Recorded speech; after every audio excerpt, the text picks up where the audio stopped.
umholi weqembu eliphikisayo Baba Mphephethe, the First Lady of South Africa, Mrs. T. Zuma, Ondlunkulu bonke besilo, the Deputy Chair of the NCOP, Mrs. T.C. Memela, Judge President Patel of KwaZulu-Natal, the visiting ministers, Honorable Minister of Tourism, Mr. Alain St-Enge from Seychelles, our former Premier, Dr. F.T. Mdlalose and Mrs. Mdlalose, the Honorable President of the Lesotho Parliament, Mr. El Makaula and partner, members of the various legislatures present, our Honorable Chief Whip and partner of the Lesotho Parliament, members of the Diplomatic Corps present, the chairperson of the Provincial House of Traditional Leaders, Mayor Pamji of Mkungundlovu and Mayor Ndlela of Msunduzi, leaders in business, the Director General of the province and the heads of departments, the former Director Generals, Professor E.H.M. Ngumalo and Advocate R.K. Sizani, Amakosi present, religious leaders, and the partners present and communities from different parts of KwaZulu-Natal, members of the media, compatriots. The warmth of the embrace we feel each time His Majesty the King sits amongst us on the occasion of the State of the Province Address is an inspiration that drives us as He guides and commands us in the quest to give hope and make life better for all our people. Once again, as He opened the sitting of the legislature, Madam Speaker and compatriots, I'm certain that like all of us, you would have taken to heart the wise words of counsel He shared with us. Let me begin by paying tribute to the fallen giants of our struggle for a free, non-racial and non-sexist South Africa, who have passed on since we last gathered here to report on the work we have done to honor the wishes of the millions of our people who have entrusted us with the privilege to lead this government on their behalf. We remember former members of this House, the Honorable Sam Mthethwa, who was the chair of the Chairperson's Committee, and Mr. Joe Mkhwanazi, who led the Pan-Africanist Congress in our legislature. Amongst those departed is that pillar of spiritual strength who sustained us at the worst of times of apartheid, brutality, and continued to march with us until the very last gasp of his breath as we sought together to bring meaning to the freedom he fought for and whose absence was quite visible yesterday and today. The memory of Reverend Dr.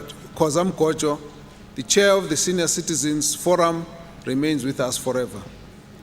We also bow our heads in honor of Dr. Phyllis Naidu and Minister Roy Padayachi and Major General Ndanjana, all of whom have served our country and our people admirably.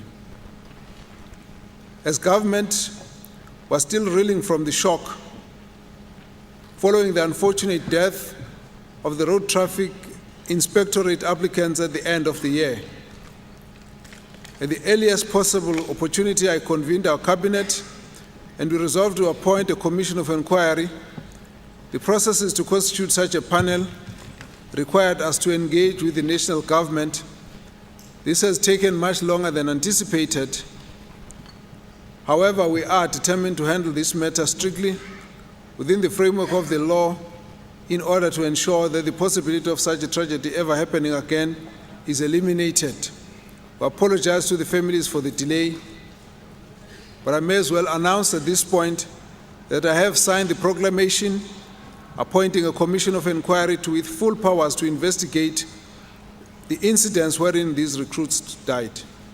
The commissioners are as follows: Advocate Tandi Norman, Senior Counsel, to chair it, and the other commissioners, Bishop Reuben Philip and Advocate Tim Tembu, with the attorneys Stembi Sognene as evidence leader and investigator, and Ms. Bongegile Zulu as assistant evidence leader and investigator.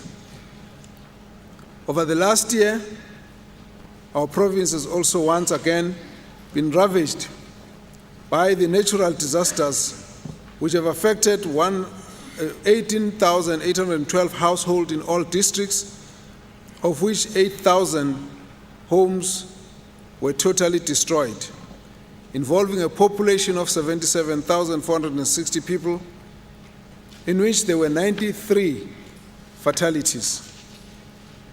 Since April last year, there were 27 incidents of lightning strikes, which is highly unprecedented.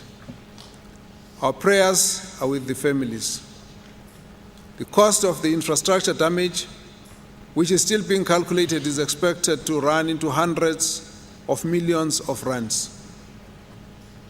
Whilst there is not much we could do about natural phenomena, we must, however, record our utter disgust at the total condemnation of the brutal murder and rape of our senior citizens and young girls by some amongst us that have lost all that is Ubuntu in us. Our country needs divine interventions when we witness such despicable acts. We wish to convey our gratitude to the religious leaders of all faiths who led us in the prayer for the opening of the legislature. We will be inviting them to a meeting to discuss partnership in the fight against the social ills and to introduce Operation Sukuma Sake to them. In our address to the province last year, we undertook to honor Isilo Saso Sud. We have come to report today that the former King George V Hospital is now officially known as King Dinuzulu Hospital.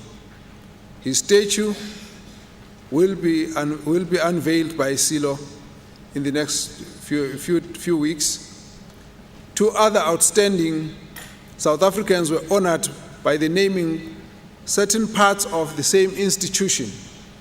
These are Professor Fatima Mir, a known civil rights activist, and Dr. David Landau, a dedicated medical practitioner who pioneered the concept of primary health care. These individuals were deserving, and we believe that is in the true spirit of unity and non-racialism. A public demonstration of the statement, which I quote, says, "South Africa belongs to all who live in it," unquote.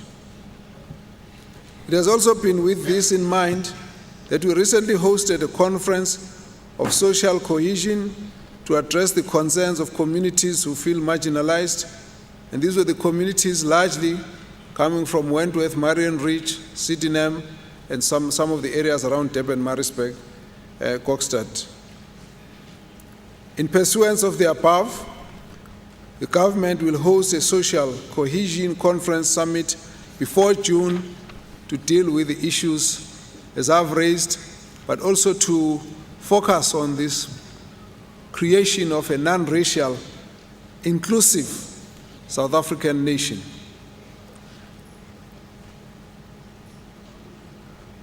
Madam Speaker and compatriots, in the State of the Nation address last year, President Jacob Zuma elaborated on the triple challenge of poverty, unemployment, and inequality. He called on all of us to work together to respond decisively to bring about the better life for all our people. Our government has always recognized the critical contribution that has to be made by KwaZulu-Natal for the whole of our country to move forward and critically meet the Millennium Development Goals as we progress to realize our vision for South Africa by the year 2030. And our theme for today then is working together for a secure and prosperous future. I've chosen this quote to highlight our theme, and it goes as follows. I quote, "South Africa has the potential and capacity to eliminate poverty and reduce inequality over the next 2 decades. This requires a new approach, one that moves from a passive citizenry, receiving services from the state, to one that systematically includes the socially and economically excluded, where people are the active champions of their own development, and where government works effectively to develop people's capabilities to lead the lives they desire.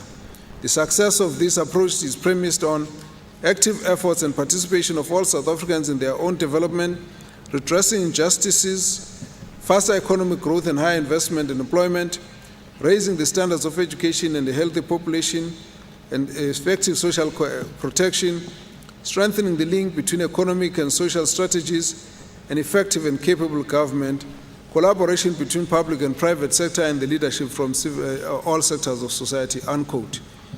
These are the opening remarks in the introduction of the National Development Plan, which is the Vision 2030. This bold initiative under the leadership of President Zuma has correctly been welcomed by all South Africans from all walks of life, regardless of political affiliation, as a remarkable blueprint to chart the way forward for all of us as citizens of this beautiful land.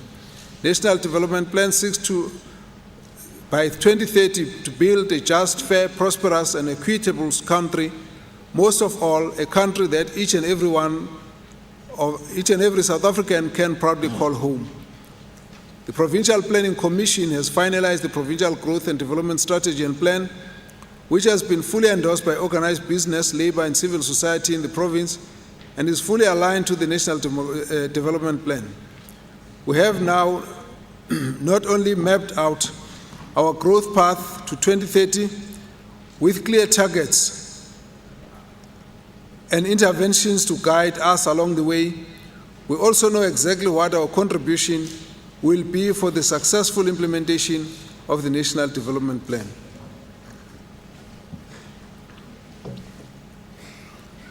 A comprehensive citizen satisfaction survey is underway to indicate the specific areas where our people of this province want us to focus our efforts in the implementation of this plan.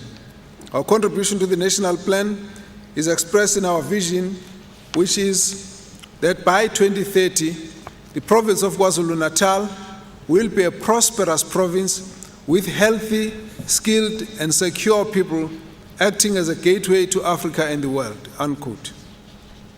This again stresses the point made, namely that for South Africa to work, KwaZulu-Natal must work. Building the economy and creating jobs. The global economic situation remains hesitant, indicating slower growth and high debt levels.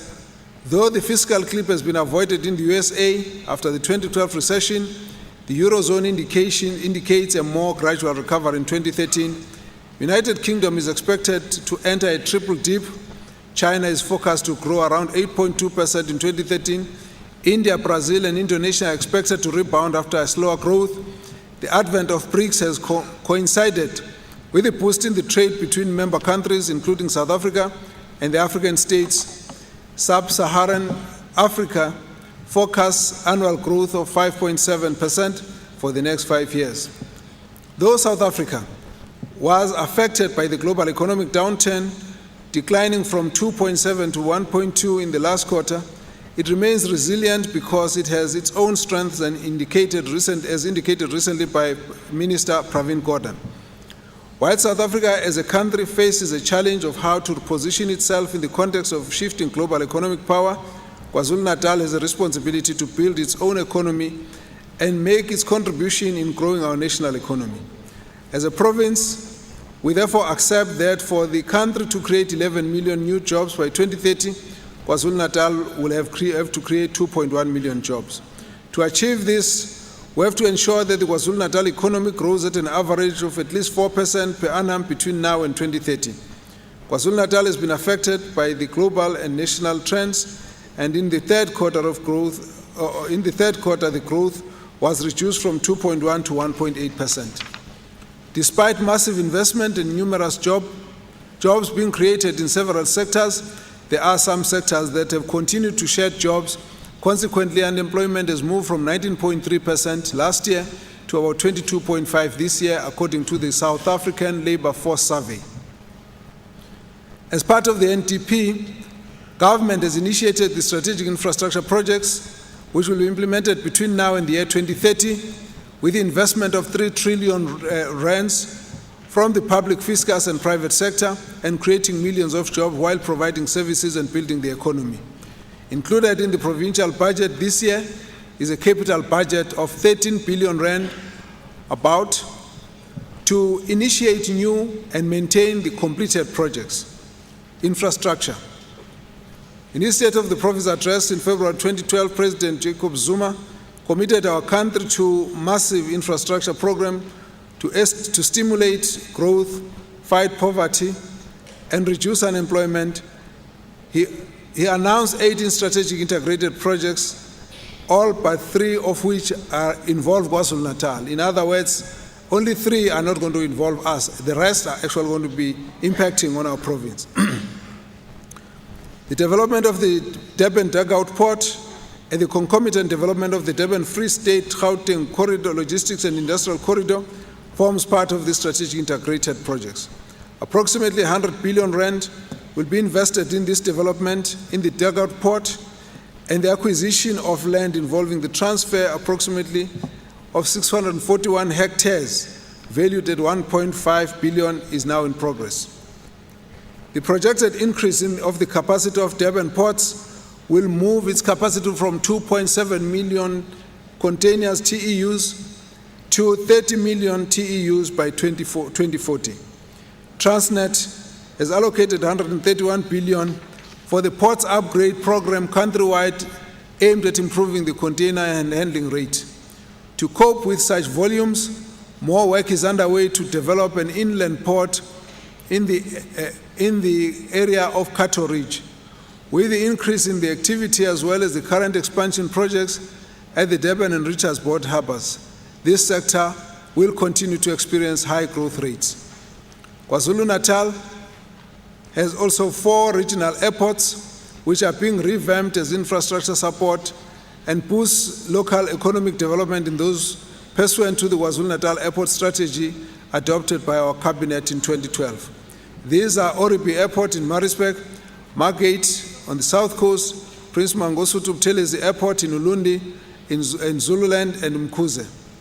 A new daily flight has been launched by Federal Air between Ulundi and Pietermaritzburg with the support of the provincial government.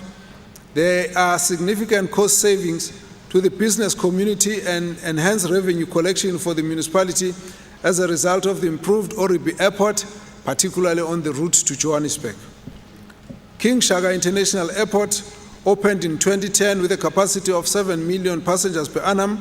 By 2011, this airport had handled over 4.8 million passengers per annum, demonstrating a 3.8% growth, which is better than the national average growth. The airport experienced a 7% rise in the arrival numbers during the UN Conference on Climate Change, the COP17.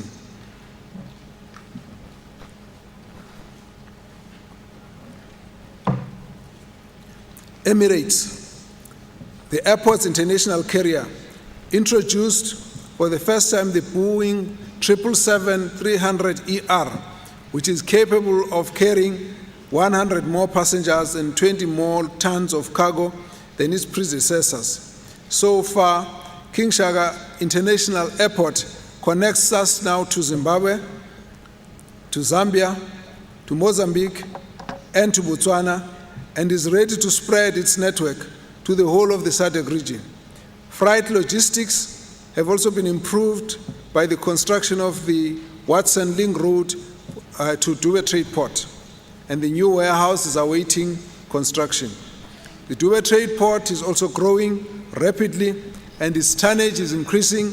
At the moment, it's handling almost 11,000 tons per annum, and the agri-park area has done over 1,000 tons per annum, and that is the growth that it's experiencing. An agreement has also been signed with an investor to partner in the development of the Durban Trade Port Aerotropolis. That is the whole town built around the airport. The rail link is planned to open access for coal mines in Limpopo and parts of the rail that will go to Swaziland and through Swaziland to Richards Bay. This is a whole expansion of coal rail link, which is part of another special project from the infrastructure program. Transnet is proceeding with investment of 31.6 billion to upgrade the coal export line to be able to carry 81 million tons per annum, and then it will grow up to 97 thereafter. Passenger rail. The Passenger Rail Agency, PRASA, has made significant progress in the implementation of projects that were announced last year. I am pleased to report that PRASA has already spent over 900 million rand in KwaZulu-Natal through its capital program during 2012-2013 financial year. Investments in infrastructure works include the rolling stock upgrades, the bridge city development, and the new access gates, and the CCTV cameras at stations, the Dial Bridge turnaround facility, and general infrastructure and station improvement. A total of 1.1 billion would have been spent by PRASA already by the end of March 2013 on various projects, including signal modernization in the province. I wish to remind honorable members of the commitment made by PRASA to us in terms of its modernization program. Province will be allocated 936 of new modern coaches to be procured by PRASA as part of the fleet renewal program, estimated at 123 billion over the next 20 years. The preferred bidder, Gibela Consortium, featuring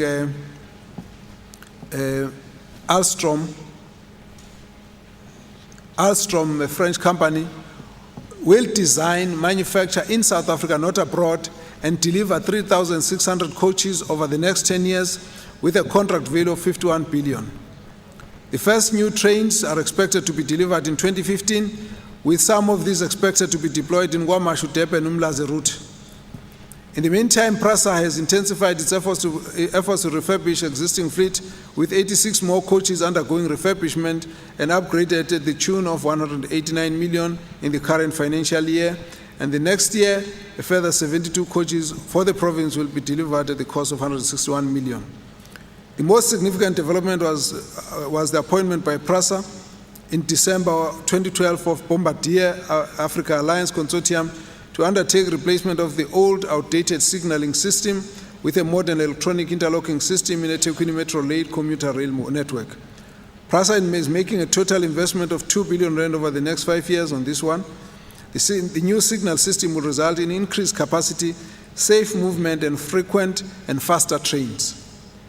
The 1.3 billion construction work in the Bridge City project, the completed station and rail link on the Duffs route, is progressing as planned, and PRASA has already spent over 1.1 billion investment in the past 18 months, including the works in Duffs road.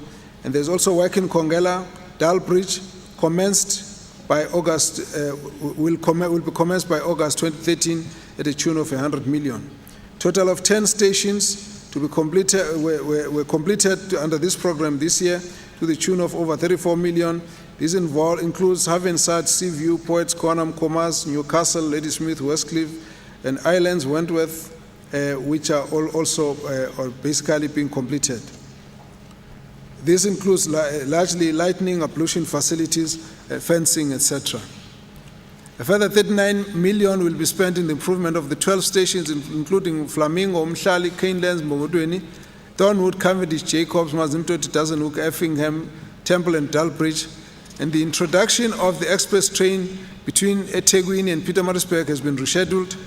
The new customized business express train has been completed at a cost of 60 million. Metro Rail has for the past 2 months been having test runs using different trains to determine the running times for the business express train between Durban and Pietermaritzburg. PRASA is committed to building 3 more of such trains during 2013 and 14 financial year if the first service proves to be a success.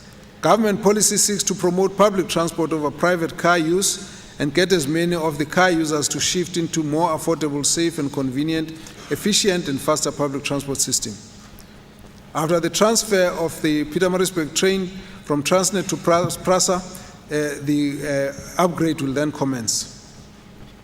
A detailed feasibility study is being done for a permanent rail link to King Shaka Airport, including connectivity between various northern rail links into Konubia and the CBD, and these will be completed in June 2013. The project involves an interim metro rail service and station in Nyaninga with bus feeder connectivity for workers of the King Shaka Airport.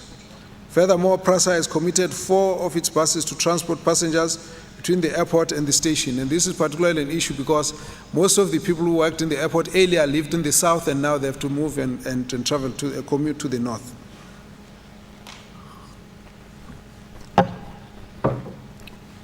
The north-south rail corridor modernization will involve track rehabilitation, which will be completed in 3 years. This will prepare for infrastructure to operate trains that will now move at a faster rate of 120 kilometers per hour by 2016. The station modernization program for the 30 stations has also commenced and will cost half a billion rand in the 3 years. And this also includes the Beria station upgrade. Provincial Department of Transport, together with the Teguini Authority, Transport Authority and PRASA, have now formed a steering committee which will oversee all of these projects. Expanded Public Works Program, KwaZulu-Natal has to date created 89,455 full-time equivalent employment and 324,951 work opportunities.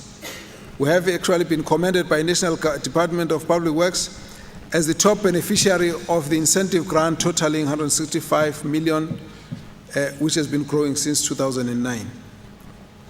Part of our strategic infrastructure also does involve education facilities, health facilities.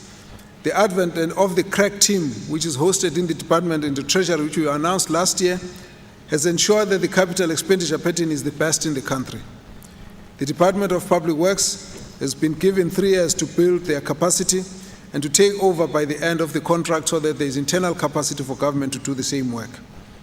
The services of this team will be offered now to the municipalities where lack of capacity is now a cause of concern, and we are tracking their capital expenditure pattern and we think they need to be assisted. On the housing, human settlement, the dream of a better life for our people can never be realized without a roof over their heads. Our Bill of Rights enjoins us to make sure that our citizens of KwaZulu-Natal have access to decent housing.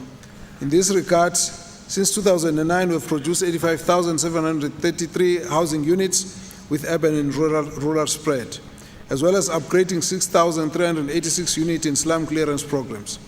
To address the gap market, we've made further 19,422 units available through the enhanced and extended discount benefits scheme refurbishments, and our project-linked subsidies have made it possible for another 16,000 units to be provided. This year, we'll provide 2,500 subsidies for middle-income earners, and numerous job opportunities will be created. The further projects on housing, Konubia, Vulindlela, and others will continue, but there will also be a focus on slum clearance program, particularly to the area of Kennedy Road, Bottle Brush, and then a phased approach to deal with the 1,000 families who are trapped in the transit camps in Red Hill, Marion Hill, Spingo, Chesterville, etc. Madam Speaker and compatriots, our program to ensure we develop our road network, improve safety, and provide more access is gaining momentum, with the department exceeding its own target of 7,541 kilometers of roads upgraded from gravel to blacktop. This, however, does pose a challenge because to arrest deterioration on our road network, the department is shifting more and more funds from the construction program to maintenance of existing roads to deal with the public concerns about the potholes, especially now after many storms and floods have damaged our roads. This year, the department is planning to complete 285 kilometers of new gravel roads.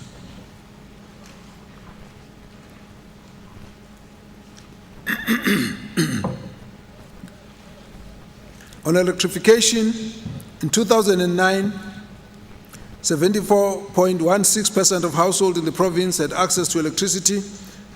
In 2012, it had risen to 76.69%. The backlog remaining is approximately 575,000 households. But according to the census 2011, the data set indicates 78% of access. ESCOM has reported that the eradication of all the electrification islands, now these are the households where some communities were omitted when a village was being electrified. These are in progress. In addition, the projects are in the process of construction to provide a further 8,725 consumers with electricity connection. This will be completed by 2014 at the cost of 240 million. If you look at the total cost, total numbers for electrification is 22,000 connections. That program will be completed in 2015 and 16. Water and sanitation. In 2009, 78.3% of households in the province had access to piped water within 200 meters of their dwelling.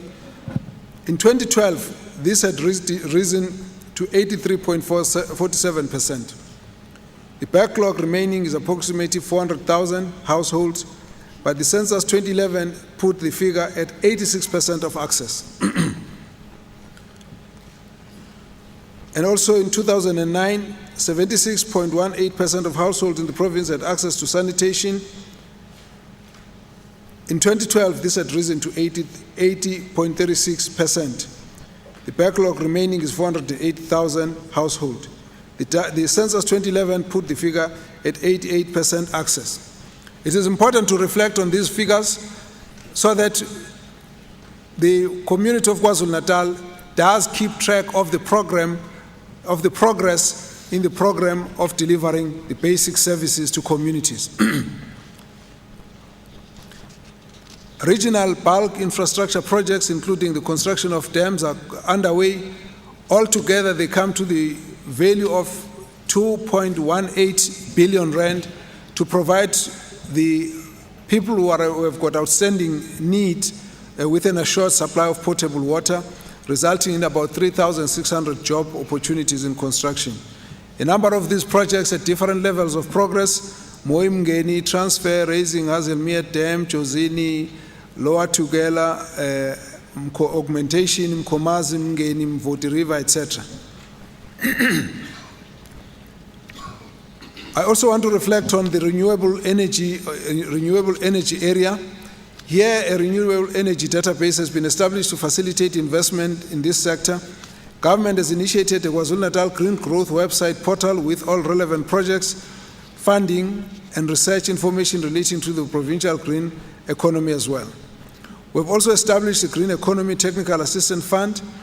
The first Green Economy Research Conference was hosted last year to promote economic activities with sustainability and protection of environment. We also have a KwaZulu-Natal solar map, which has also been produced. The 16.6 billion rand Ingula pump storage scheme in the north of the province, which will generate 1,368 megawatts of new renewable energy, is also progressing well and will be completed soon. A number of sugar mills in KwaZulu-Natal produce some of their own power, where the sugar bagasse is used to fuel and provide thermal generation of energy to the sugar manufacturing process.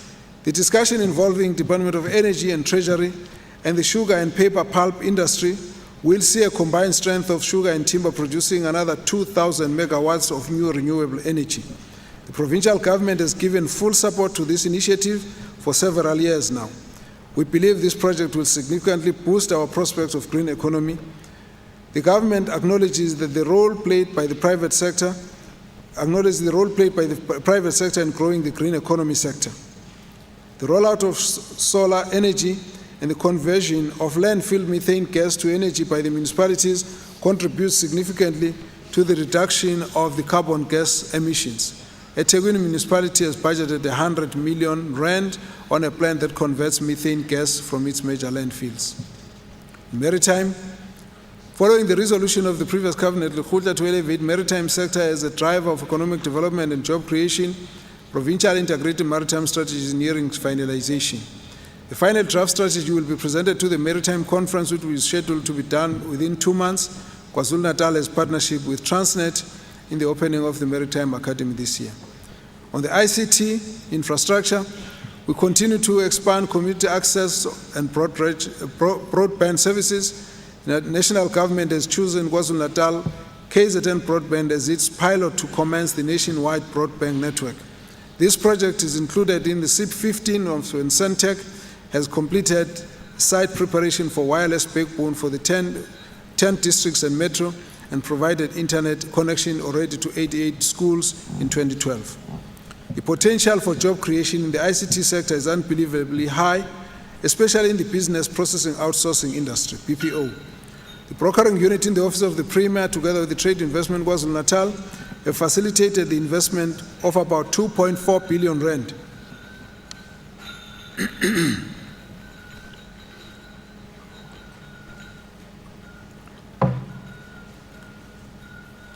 Have facilitated investment of about 2.4 billion rand in this sector, creating 10,000 jobs by 10 investing companies last year. All of these are now fully operational. We are also determined to make KwaZulu-Natal a home for the BPO industry, and the details will be announced by the MEC. The Richards Bay Industrial Development Zone will soon conclude its infrastructure development program and has reached agreement with 2 investors who will be investing over 35 billion rand, over 3.5 billion rand.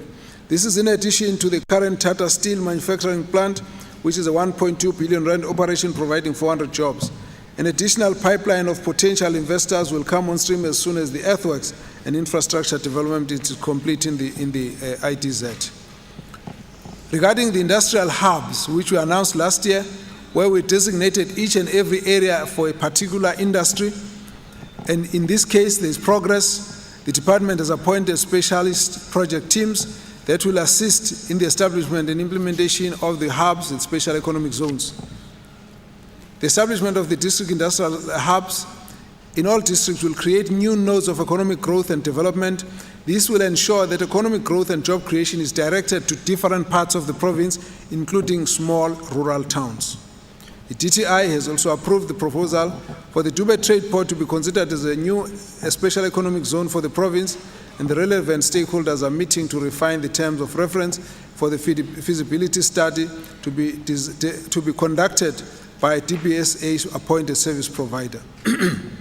On the automotive sector, the province is a home for Africa's biggest vehicle manufacturing and world leader in heavy equipment and manufacturing.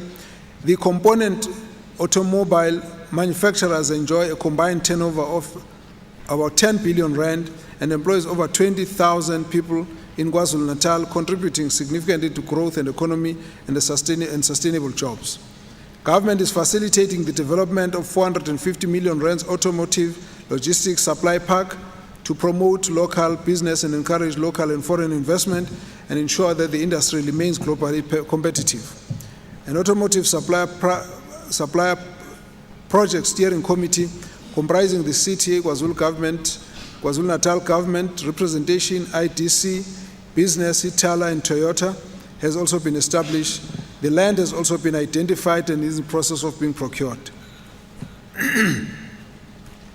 Tourism remains an important sector as KwaZulu-Natal is the 3rd largest destination of choice for international tourists. Tourism has been identified by the government as one of the key priorities for stimulating KZN economic growth and job creation. A new provincial tourism master plan was approved by our cabinet with a target to increase tourism jobs to 180,000 by the year 2020, and the number of domestic arrivals to 24 million by 2030.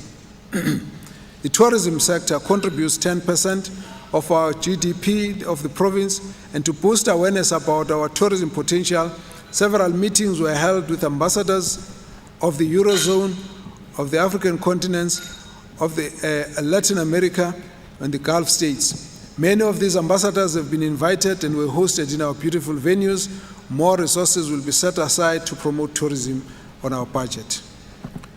The top KwaZulu-Natal tourism markets include the United Kingdom, the USA, the Eurozone, and others, but the African markets are dominated by citizens coming from the neighboring southern African countries in the continent. As a result, our strategy focuses attention to the continent as new flight routes have now been opened from Durban to Maputo, to Harare, to Lusaka. We are determined to market Durban as an African city of choice for people in the continent to come and do business, or for leisure, or for holiday homes. As we develop the tourism master plan, we will maximize on our reputation as excellent hosts, as demonstrated by the higher hotel occupancy rate. Recently, we hosted, this is 2 days ago, the Travel Agents Federation of India conference. In a matter of days, we shall also be hosting the Great Summit of Brazil, India, China, and South Africa, BRICS, in Durban. Many jobs will be created through this industry. As we always say, tourism is a gold mine of KwaZulu-Natal. Building SMMEs and cooperatives. The role of small entrepreneurs in building our economy and provision of job opportunities has been well established. It is also clear that the challenges faced by the small business sector require more drastic action to make them successful. This sector must be built and supported to create hundreds of thousands of jobs, as the case is in other countries. Despite the existence of a large number of cooperatives in the province, we must accept that this sector should have been more successful than what it currently is. Having studied the models from many countries which have been successful, such as India, Brazil, and several others, it is clear that in order for the small business and cooperative sector to prosper, our policies must create a more supportive environment that will promote their growth. Provincial Treasury has compiled a list of items that should be procured only from this sector. Cabinet has approved the formation of a small business development agency to offer holistic financial and non-financial supportive services to the small business and cooperative sector. A careful analysis has been done to avoid duplication and create synergy with any existing agencies whilst addressing the gaps that we have identified. We have valuable lessons from our own experience in KwaZulu-Natal about the importance of continuous training and paying attention to the factors that create distortions in the entire value chain, which are amongst the causes of high failure of cooperatives and SMMEs.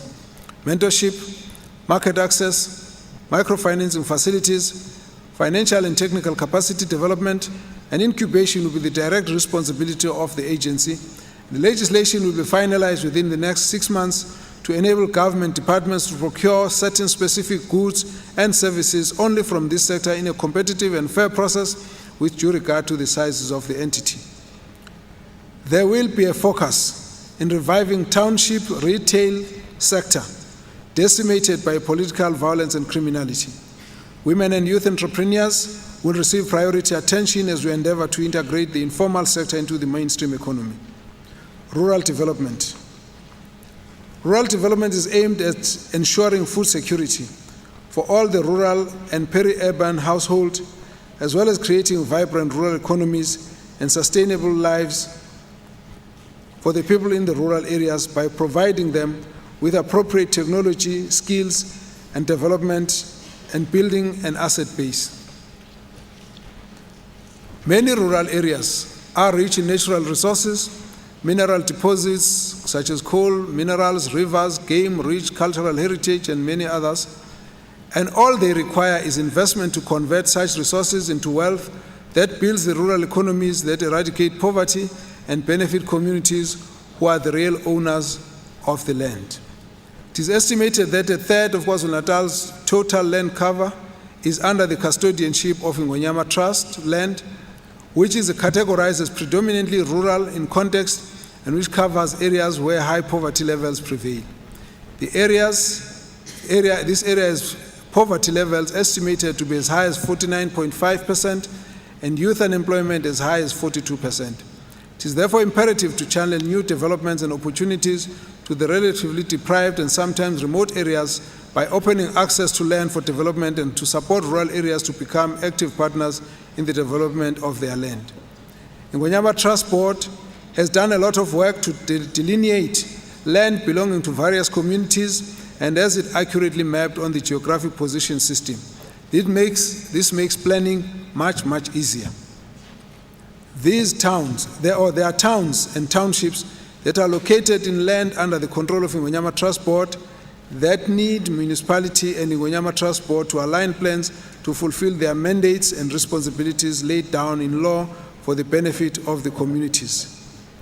In some areas, the expansion of the towns or township happens in an area that is under control of traditional leadership, but no forum exists for the matters to be discussed and resolve the differences. As Premier, I've also been approached by several Amakosi, mayors and departments to assist in this matter. I am certain that we will together find a lasting solution.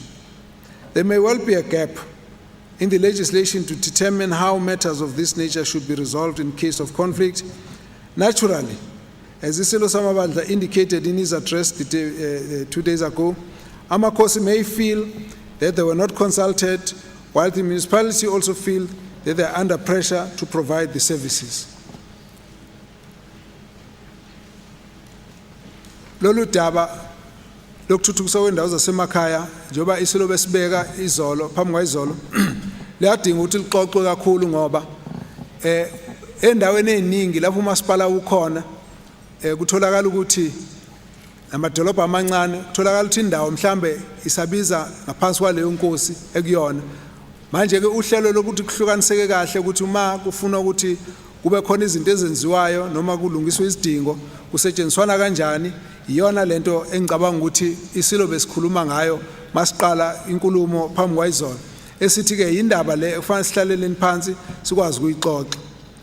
Futhi kufanele kube khona ingxoxo ezikwazi ukuthi kuxoxwe phakathi kwenhlelo zokuthuthukisa umasipala kanye neNgonyama Trust Board namakhosi ukuze ukuthi uma kukhona intuthuko yaphambili ihambe ngendlela eyiyona.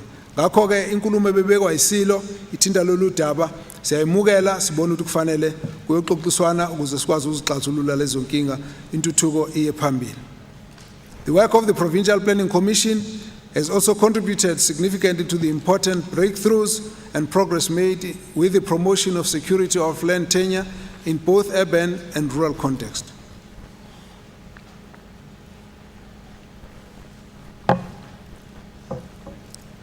A process has been initiated excuse me, with the Department of Rural Development and Land Reform to resolve obstructions to the passing of freehold land ownership to persons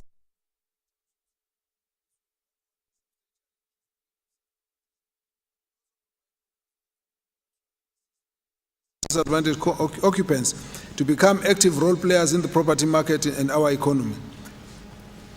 A close working relationship has been established with Ingonyama Trust and the Provincial Planning Commission. Firm proposals are on the table to ensure that the close to 3.3 million hectares of land held in the communal ownership in the province can be protected in a manner that will not impede access to this land for economic development purposes, nor in a manner that will prevent the current occupants of this land to gain full benefit from the valuable asset. If government departments and the agencies are not streamlined, this creates uncertainty for potential investors. It should not be made more complicated to do business in our province than it is in other provinces. Through this process, we hope to be able to proceed with the formalization of planning and promoting security of tenure in key rural service development nodes such as Manguzi, Jozini, Hlabisa, Tugela Ferry Msinga, Dududu, Nkandla Smart Center, Charlestown, Bumbulu, Ngwavuma, etc. Some of these towns are decaying whilst others are growing but are without formalized plans. COGTA has been assigned a task to produce plans for each of the towns, clearly indicating areas for industrial development, commercial and business activities, and areas for human settlement in each town, and indicate what level of services communities must expect from each town or municipal council. There are towns where people have just settled, there's no plan, there's no proper sanitation, no proper road structure, and so on. And these issues need to be given attention. The program for corridor development and rehabilitation of small towns has resources allocated for assisting towns to survive, grow and attract investment, provide service for communities, and stem migration to bigger cities in search of job opportunities. Migration to Johannesburg, Durban and other metropolitan areas will be accelerated by industrial development and huge investment that will take place in the next 20 years. Government plans must therefore take into account the needs of our communities in 20 years' time and make provision in the planning process now. We must bring development to rural areas to stabilize them and ensure that well-paying job opportunities attract people such as education and health professionals from major cities to live in rural areas. The level of education and availability of shopping malls and major industries and social amenities for self-development must be located in rural areas and make them attractive for many people.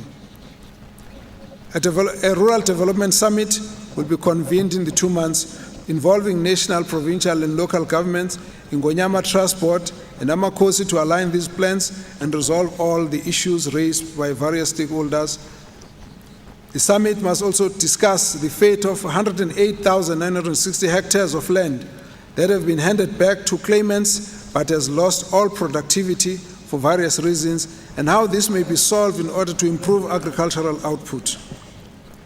This summit will also discuss the need for alignment of the consultative structures and bodies that deal with matters of rural development so that they are effective, and these matters will be prioritized to ensure that all initiatives are aligned and lasting institutional arrangements are arrived at.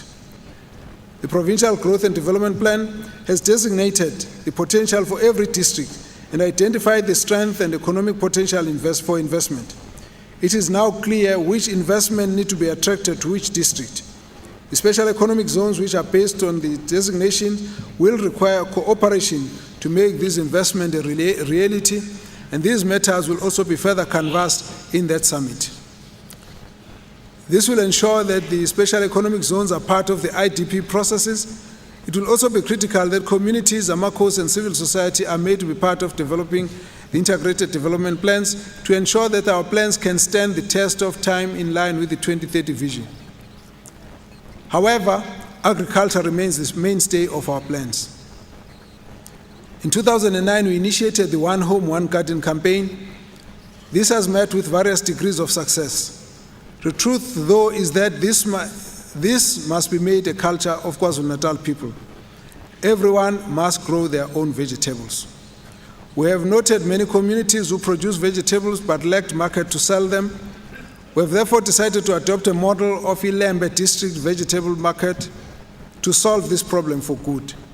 In this model, provincial and local government will create a vegetable hub that warehouses and markets all produce on behalf of subsistence farmers and small-scale farmers.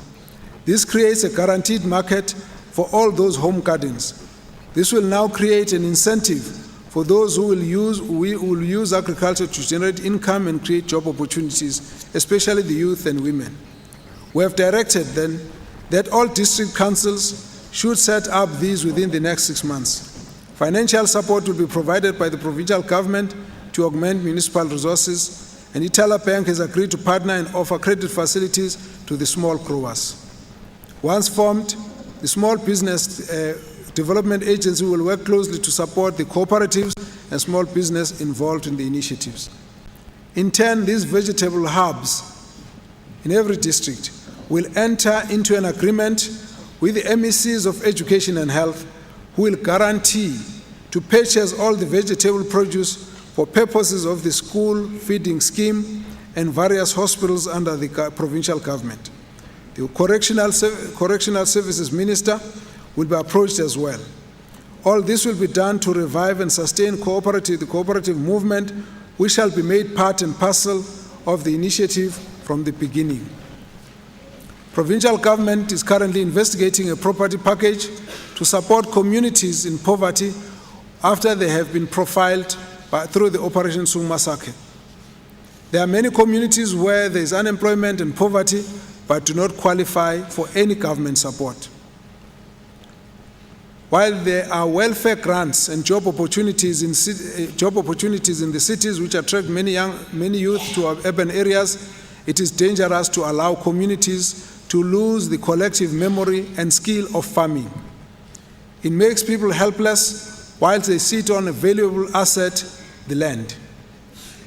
The government has entered into a partnership with Zweli, a group of women involved in the rekindling of the spirit of self-help and self-sustainable livelihood. They'll focus on collective savings and building building community assets and less dependence on government welfare grants. This spirit will be planted in all the wards identified as poverty-stricken as we build the spirit of entrepreneurship for our people to live and survive on what they have in their surrounding. They will train 4,000 women, 10 from each of the 400 wards of the poorest wards. And in 3 years, that will be 13,000 women empowered. Department of Agriculture has also identified soya, dry beans, and maize as products for intensive support in line with the concept of one village, one product. In varying degrees, the following districts have been identified to be most suitable for these products: Zululand, Tungulu, Tugela, Ugu, Ilembe, Sisonke, Mgungundlovu. The department will facilitate production, storage silos, processing and sales to create growth and job creation in the identified communities. The purpose is to produce enough for consumption in the province and liaise with the commercial sector for market opportunities on behalf of communal subsistence farmers. The Agribusiness Development Agency, ADA, has had its mandate extended to support the process, working with emerging farmers, especially after land restitution. The decline in agricultural production after the land claims must be halted, or the entire country will suffer consequences. The budget of the ADA has been adjusted to allow for flexibility and creativity in responding to farmers in distress. The projects announced last year continue, and the new ones have been added for a focused attention of the department. Through the mechanization program, about 300 tractors have been made available to communities, and so far have plowed 17,000 hectares this year, and we are urging the department to target twice this area in the coming year. There will still be focus on the special catalytic projects which we mentioned last year: the Makoba Dairy Project, the Chikijela, Masibambisane in Nkandla, Maphumulo, Midlands Vegetable in Middleras, Don Valley, Pandarosa and Sisonke, Tugela East Street, and the SAB Miller Contract Project had last year produced 10,000 tons of maize at varying degrees of yield. In some areas 3 tons per hectare, in other areas they reported up to 8 tons per hectare. Several irrigation schemes will also be revived by the department. The details will come during the budget speeches. The livestock has also shown tremendous potential, and the Livestock Association have staged lucrative auction sales ranging sometimes up to 3 million in total sales conducted in a day. The approach to Nguni project will be reviewed. The goat farming program has benefited 112 farmers so far, and it continues to show tremendous potential. There is also a serious dumping challenge in the poultry industry that has been brought to my attention by the Poultry Association. This, in fact, poses a serious risk that may collapse this industry if it's left unattended. Of the figures I've seen, I think it's something that does need urgent attention, and I've taken the matter up. Fortunately, the Minister of Trade and Industry has assured me that he's giving the matter its serious attention, and I hope the solution is not far. Madam Speaker and compatriots, the future of this country is in the hands of our children. If they are not educated, their future and that of South Africa is uncertain.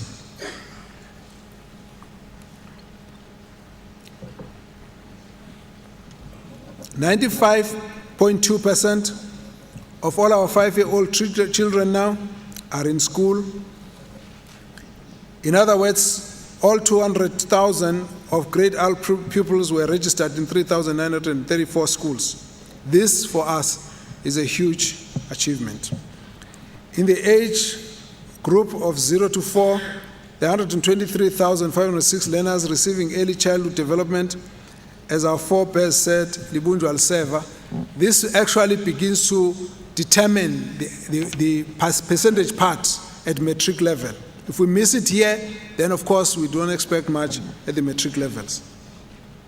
So compatriots, on the occasion of our inaugural State of the Province address, we stated, and I quote, that education has to be elevated as a priority for which the entire community must be mobilized to ensure that the future of our children is secured and to strengthen our fight against poverty.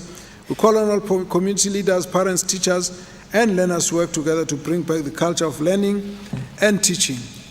And that teachers must always be in class on time, teaching and refrain from unsavory relations with the learners and trusted under their care, unquote.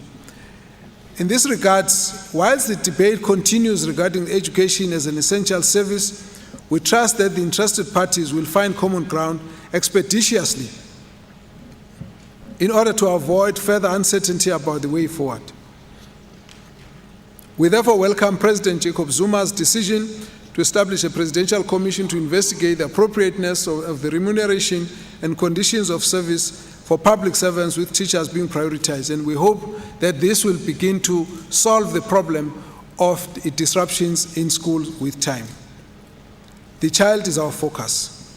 We now have 17,521 learners benefiting from our learner transport programs, as opposed to 1,898 in 2009.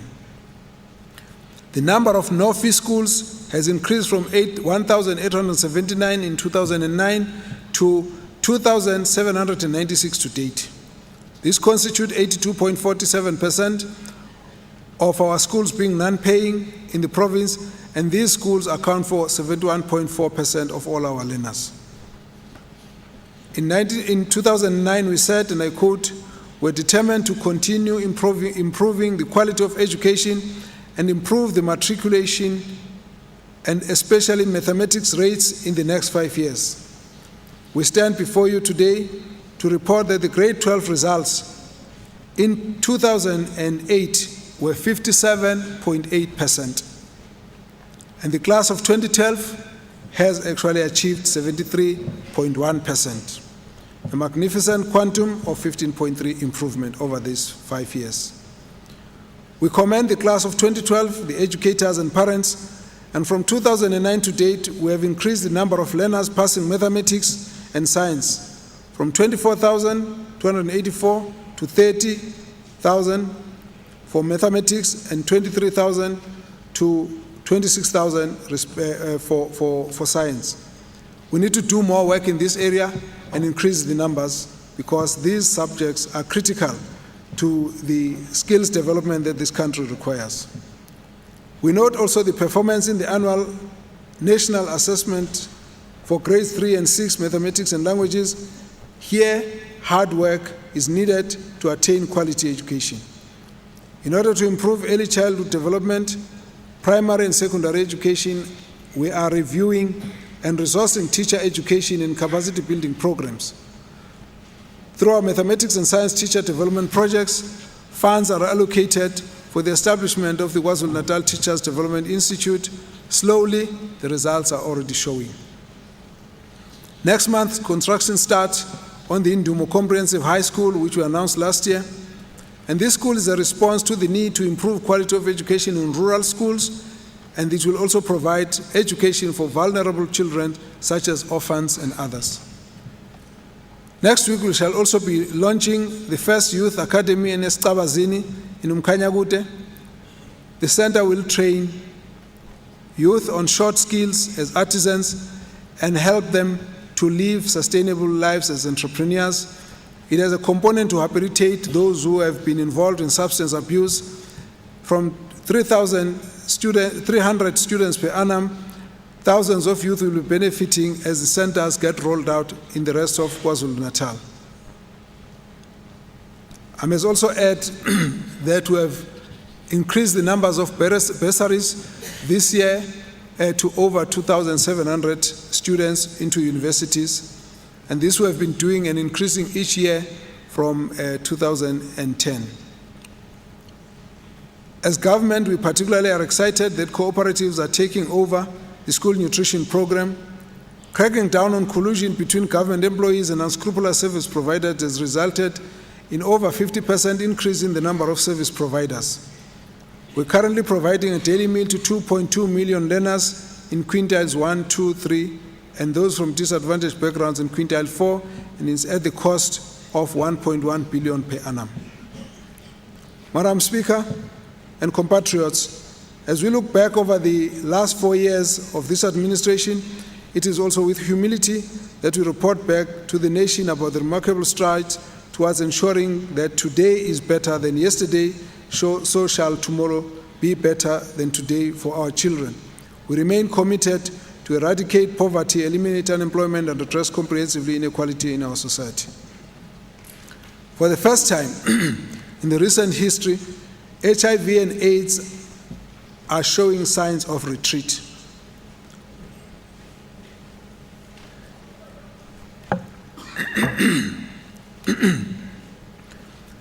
The number of AIDS-related deaths is declining. Since we took office in 2009, we have stabilized HIV prevalence in our province from 39.5% to 37.4%. As a direct result of our integrated approach through the Provincial Council on AIDS, working together with all sectors of society to ensure that our initiatives on prevention and to make antiretroviral available are successful. Utilizing a special roving team of dedicated health professionals to initiate therapy to all 550,000 deserving individuals, we can now declare that for a few years now, the waiting list for antiretroviral treatment no longer exists, and it has been cleared for good.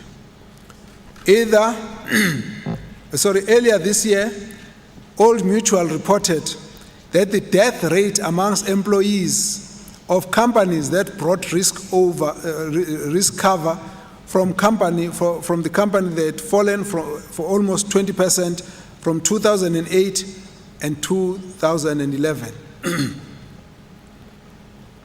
They quoted a study by the Medical Research Council which found that the life expectancy had increased from 56.5 years in 2009 to 60 years as fewer people died of AIDS, and I quote. And they attributed this to the success of the government's drive to get more HIV patients on treatment, and KwaZulu-Natal is the largest program of enrolling people into antiretroviral treatment. Only last week, a new research from Harvard School of Public Health showed that antiretroviral treatment scale-up in Mkhize district had increased life expectancy from 49.2 years in 2004 to 60.5 years in 2011, a gain of 11.3 years in life expectancy. Till Benninghausen, Associate Professor of Global Health in the Harvard School of Public Health and senior author of the study, which was published in Science and a leading scientific journal in February 21 this year, stated that this, and I quote, is one of the most rapid life expectancy gains observed in the history of public health, unquote. Amongst the 15 to 24-year-old youth, we've also noted that HIV prevalence is down from 31 to 25.5%. It's another firm indicator that KwaZulu-Natal has turned a corner in the fight against HIV and AIDS. This is a trend we expect to continue. I want to salute the health and social workers involved in this very successful intervention. Compatriots, I must also report that to date, 235,966 male medical circumcisions have been performed in 67 institutions. We attribute this large measure of success also to Isilo Samabandla, His Majesty the King's directives for revival of the male circumcision in the fight against AIDS, HIV and AIDS.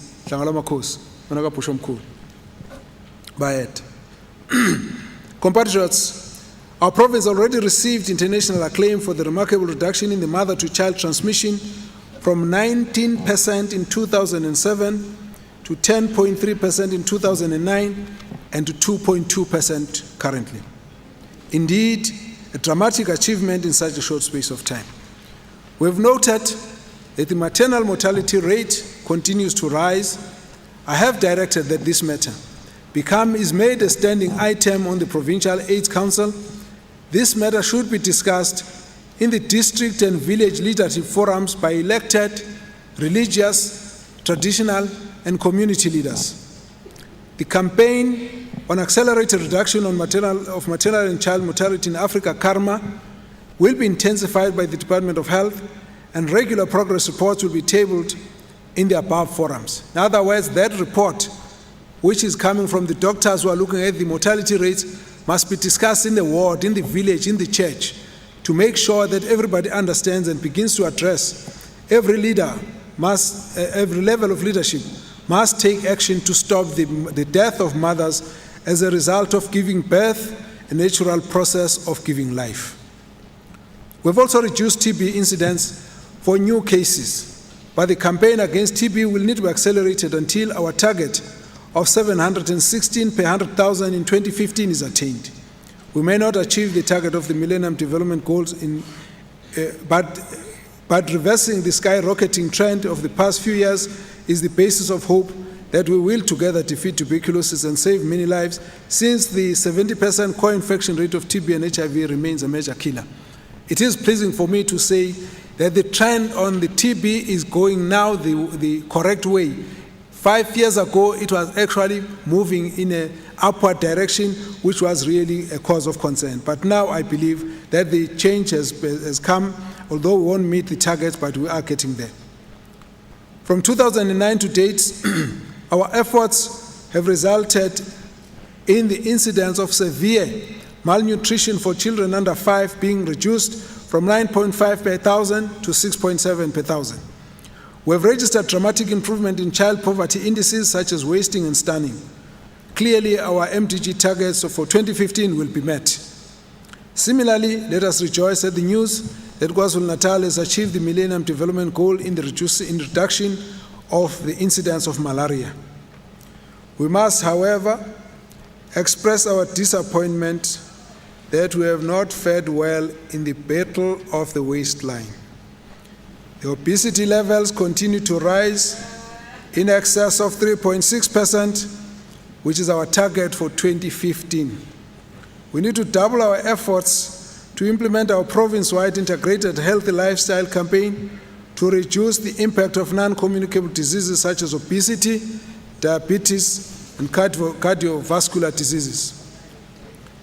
As our country moves with speed towards the introduction of the National Health Insurance, we demonstrate through the pilot sites of Inamajuba, Umzinyathe and Umgugundlovu that the NHI is the way towards universal access of health. Funds have been set aside to procure equipment and contract services of general practitioners in KwaZulu-Natal. We are determined to ensure that the full rollout of NHI, in which ill health, not personal wealth, determines the health care that you receive. We continue with our efforts to improve the quality of service of care, and in order to alleviate patient waiting time, the Department of Health will accelerate the training and involvement of community caregivers, working with primary health care clinics, nurses, in distributing chronic care medication packaged in hospitals. This will save our healthy senior citizens from visiting our facilities and to wait long queues for many hours when they do not need medical examination or attention at the time.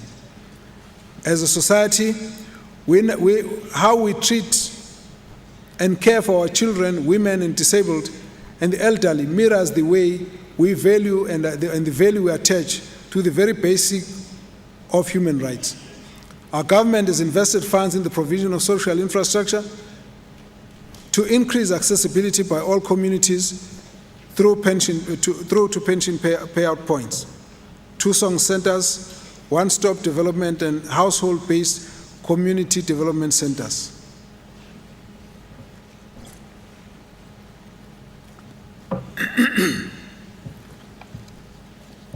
Government has consciously increased funding to the non-governmental sector by 300 million for this financial year. I may as well pause that we got lots of inputs from a number of people on Facebook and on emails, and some of the people were raising this issue of the role of government government support to non-governmental organizations, and this amount of 300 million rand actually responds to those concerns where communities are being serviced by NGOs.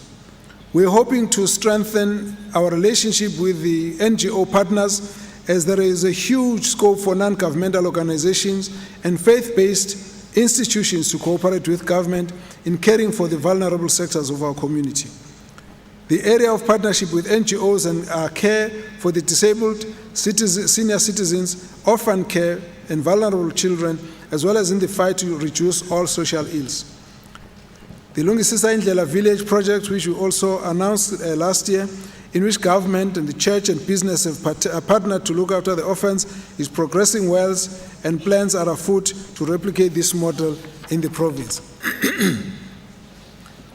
We have also improved compliance of non-profit organizations to legislature requirements, while at the same time eradicating foster care backlogs. Compatriots, we have noted the media reports almost on a daily basis about how devious crooks colluding with corrupt public servants are stealing millions of rands intended by the state to support the indigent, disabled, and vulnerable amongst us. In order to correct the weakness in the social grant system, government is re-registering all beneficiaries using biometric access, and the bulk registration of social grants beneficiaries is currently underway. Already 2,493,715 existing beneficiaries and their children have been re-registered. We are confident that this measure will help to identify fraudulent grants and enhance the integrity of beneficiary data on the agency's system. Believe it or not, 24,464 fraudulent beneficiaries have opted to come forward voluntarily to cancel their bogus claims for non-existent or so-called ghost children. This has resulted in a massive 7.3 million rand savings per month, and 193 duplicate children were registered to more than one beneficiary, one child with many parents, have been identified. Contrary to the widely held but unfounded belief among some in the country, social grants have an opposite impact to the have got a positive impact in the alleviation of poverty. A study on the impact of child support grant done in August 2011 has amongst its key findings confirmed that children who receive grants are likely to stay in school than those who do not, and the grant is used primarily to top up household incomes. There is no doubt that the welfare grant has a direct effect in alleviating poverty to each and every one of the 3.8 million recipients of welfare grants in KwaZulu-Natal. On crime, as society, we can only win the war against crime when we acknowledge that a lasting solution can only be achieved when the criminal element in our society is isolated. Attainment of our Vision 2030 cannot happen in a KwaZulu-Natal wherein criminals reign supreme. Identifying the fight against crime meant that criminals must be made to feel that the tide of societal disapproval has turned against lawlessness and lack of respect for the rights of others.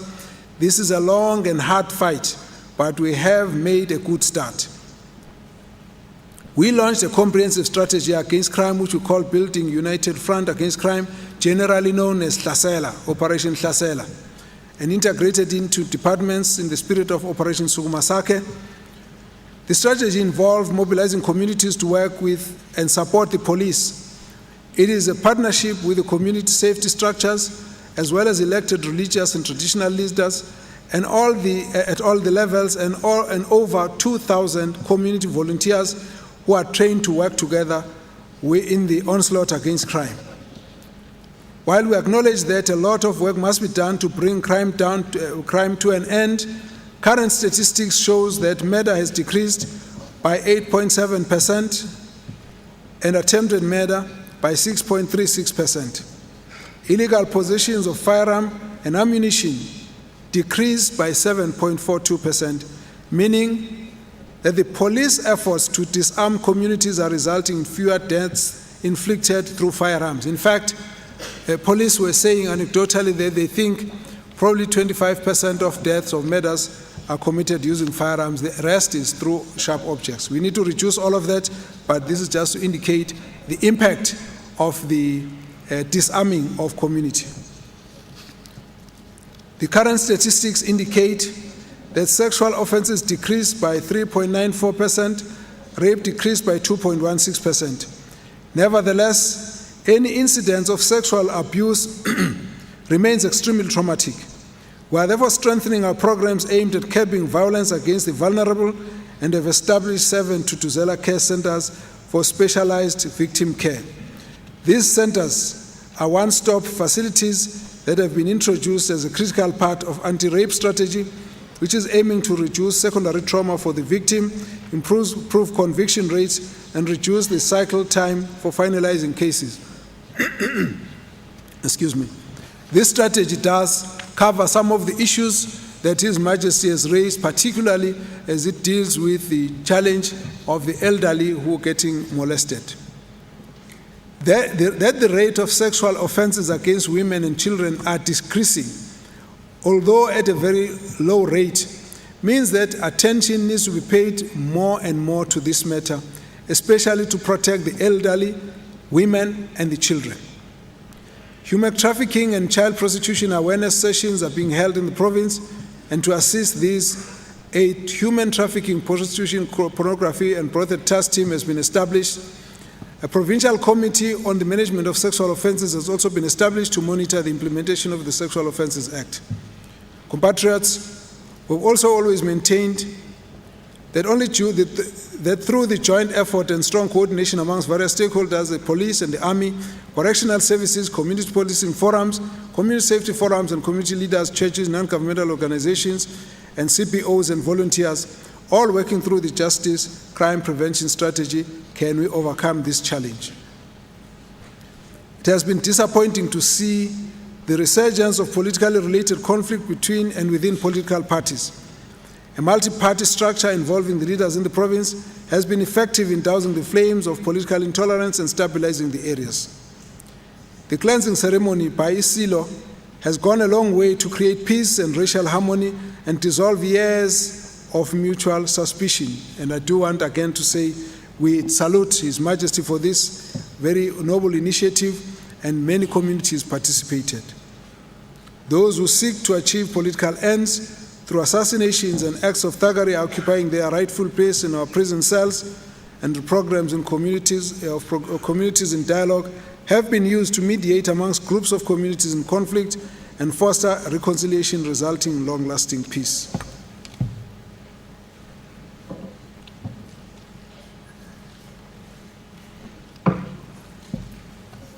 We acknowledge that there has been a drop in the crime rate in the province, but it remains unacceptable.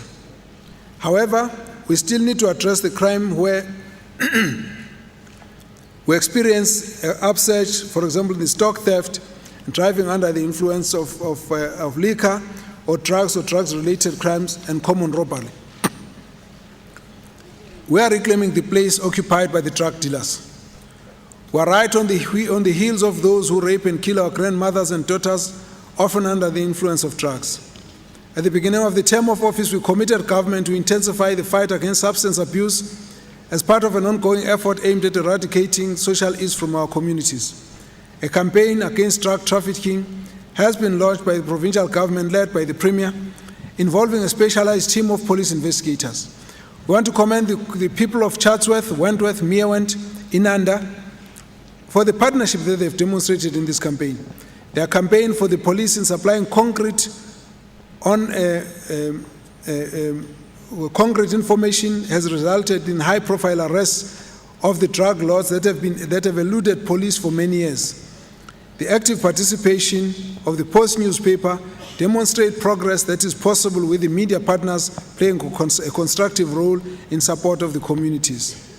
This campaign will continue throughout the year under the Forum Against Drug Trafficking and Substance Abuse launched yesterday. Chaired by the Premier, this forum will have members representing government and a broad section of civil society.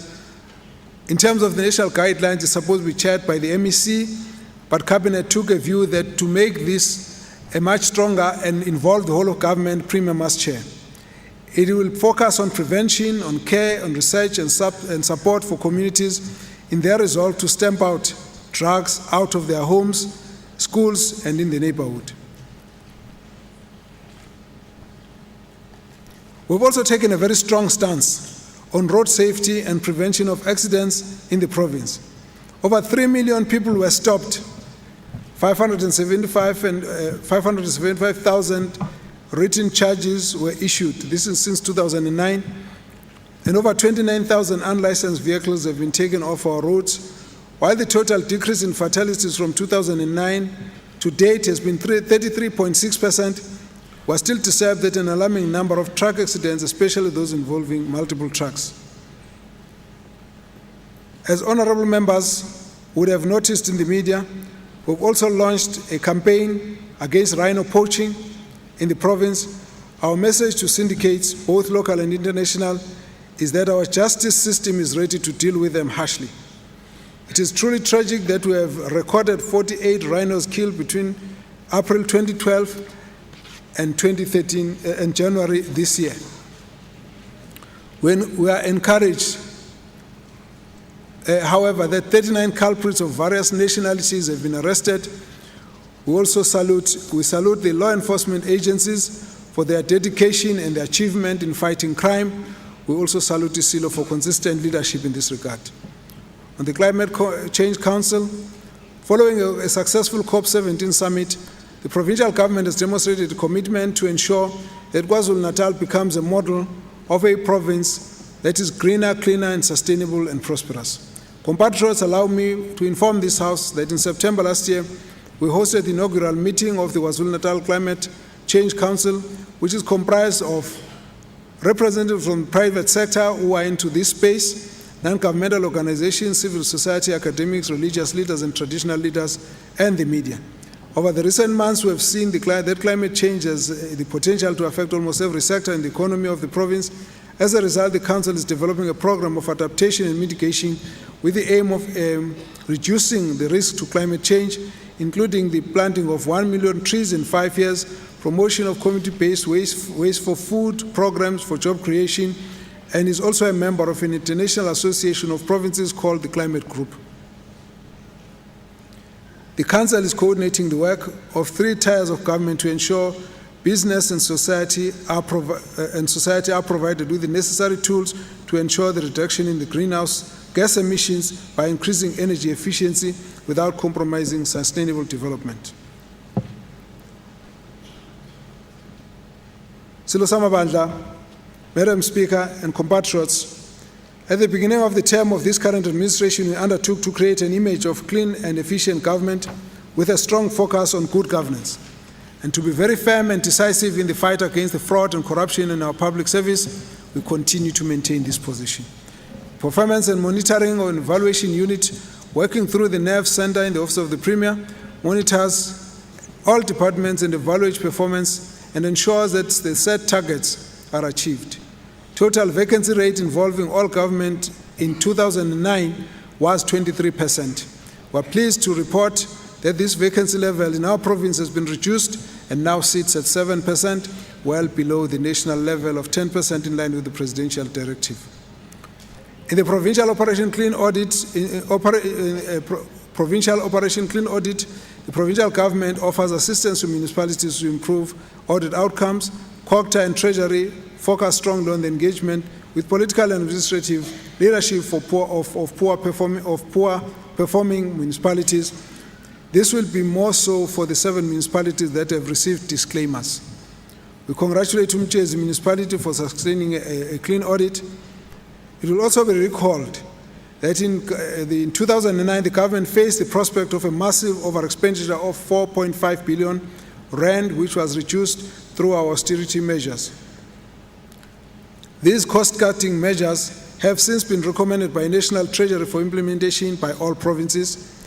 In KwaZulu-Natal, this practice has been adopted continuously but gets more and more emphasized whenever the threat of over-expenditure rears its head. So for KwaZulu-Natal, over-expenditure has been declared a no-go zone. In 2009, at the beginning of the term of office, we also undertook to create a caring, respectful, and responsive government that is guided by the principles of Batupili. To this effect, the Office of the Provincial Ombudsman was created and located in the Office of the Premier. This office has assisted to coordinate complaints and opinions from the public of various provincial departments, ombudspersons through the Provincial Ombudspersons Forum. From April to December last year, the Ombudsman received 302 cases, 97 of which have been resolved. Most of the matters are received from the anti-corruption hotline of the Public Service Commission and take a while to resolve. The Ombudsman's bill to further strengthen and regulate the Office of the Ombudsman will be introduced in the legislature in the new year. As we announced last year, the Premier's Operation Sukumasake hotline with a number 0800 596 596 has also been introduced. As we tighten the screws on illegal and repugnant activities by some of our employees, this year we have processed 149 investigations relating to infringement in supply chain management. 212 disciplinary hearings have been conducted, resulting in 29 officials having their services terminated. We have registered 99 criminal cases with the police and 67 cases of disciplinary hearing are in progress. The message is loud and clear. Fraud and corruption shall never be tolerated. In the 2011-2012 financial year, the police received 2,033 cases of fraud and corruption, while 16 forensic investigations were carried out in the government departments. Between April and December last year, they processed 433 dockets involving 449 million, and 389 cases have been through our courts, mainly resulting in convictions. As government, we are determined to remain a step ahead in the fight against this cancer eating the fabric of our public service. In that regard, we are vetting employees in government and parastatals. To date, 5,871 government officials have undergone security screening, and we continue to implement the resolution of our 2011 Integrity Leadership Conference, where we committed ourselves to that, and I quote, "I do right even when nobody is watching." Operation Sukumasake is our strategy to integrate departmental programs and deliver jointly on outcomes, since successes depend on several departments cooperating. It has ensured that services are brought together at the level of communities in the wards and empowers communities to discuss with various government officials who do not necessarily work at the ward levels in a venue which we have designated as a war room. This strategy has been implemented to coordinate the efforts of various sectors and mobilize society for a common purpose. Operation Sukumasake is about building society and helping us to heal from the trauma of our divided past in a country that practiced oppression of one community by another. It is about creating confidence, empowerment, and ability to face each other and provide solutions. It is a way we make government accountable to ordinary South Africans. It is about creating a non-racial democratic society where people live as equals in peace, mutual respect, and support for one another. It is about the promotion of social cohesion. Working with community leaders, the churches, Amakosi, business, etc., Operation Sukumasake has proven to be a very effective strategy to mobilize society to fight social ills. It is a strategy to mobilize society to fight the challenges of youth unemployment, youth apathy, crime, social misconduct, substance abuse, teenage pregnancy, school dropouts, suicide, HIV and AIDS, unsafe sex, obesity, the predisposition to non-communicable lifestyle diseases, etc. To deal with the issues above, the Department of Arts, Culture, Sports and Recreation has been directed to mobilize youth around sports, arts, culture, and to occupy their abundant energies and then engage them in physical activities. This program creates a platform for awareness about all the ills that I've indicated, such as HIV and AIDS, prevention of drug abuse and criminality, and many others. Through Operation Sukumasake, the Department of Sports and Recreation has been directed to put together a social mobilization program focusing on different sporting codes. This campaign will be inclusive of school and communities and will deliver basic sport facilities, including equipment and attire. working with Tourism Hospitality Sports Education Training Authority, KwaZulu-Natal, and federations. We want young people to be afforded access to accredited training programs in sports administration and coordination. Government will stage sports tournaments and indigenous games as part of mobilizing young people to intensify the fight against HIV and AIDS and all other social ills such as drug abuse and teenage pregnancy. The youth ambassadors are part of this campaign aimed at providing life skills and training to young people so that through these life skills, the young stars can be positive agents for behavioral change. Madam Speaker, compatriots, Hlangalo Makhosi, at this stage, I would like to therefore express my appreciation to the people of KwaZulu-Natal for the contribution towards the State of the Nation address. We have received inputs, as I've said, and suggestions from ordinary members of society through Facebook, Twitter, emails, and text messages. I therefore want to say at this point, I pay tribute to the staff, in those of the Premier, the Director General, and all the staff members. I also wish to express my appreciation to my colleagues in the Provincial Executive Council and my party, the African National Congress, for the confidence that they've shown in me from the beginning of this term of government. I wish to thank His Majesty and the Royal House for all the support throughout the programs that we have been running as government. I also wish to thank my wife, May Mashiko, and my children, Naledi Linda Titani, and the grandchildren. And therefore we want to say, for all the years of support, Hlangalo Makhosi, we continue to serve the people of KwaZulu-Natal with enthusiasm, knowing that we've got full support from yourself and all the people of KwaZulu-Natal.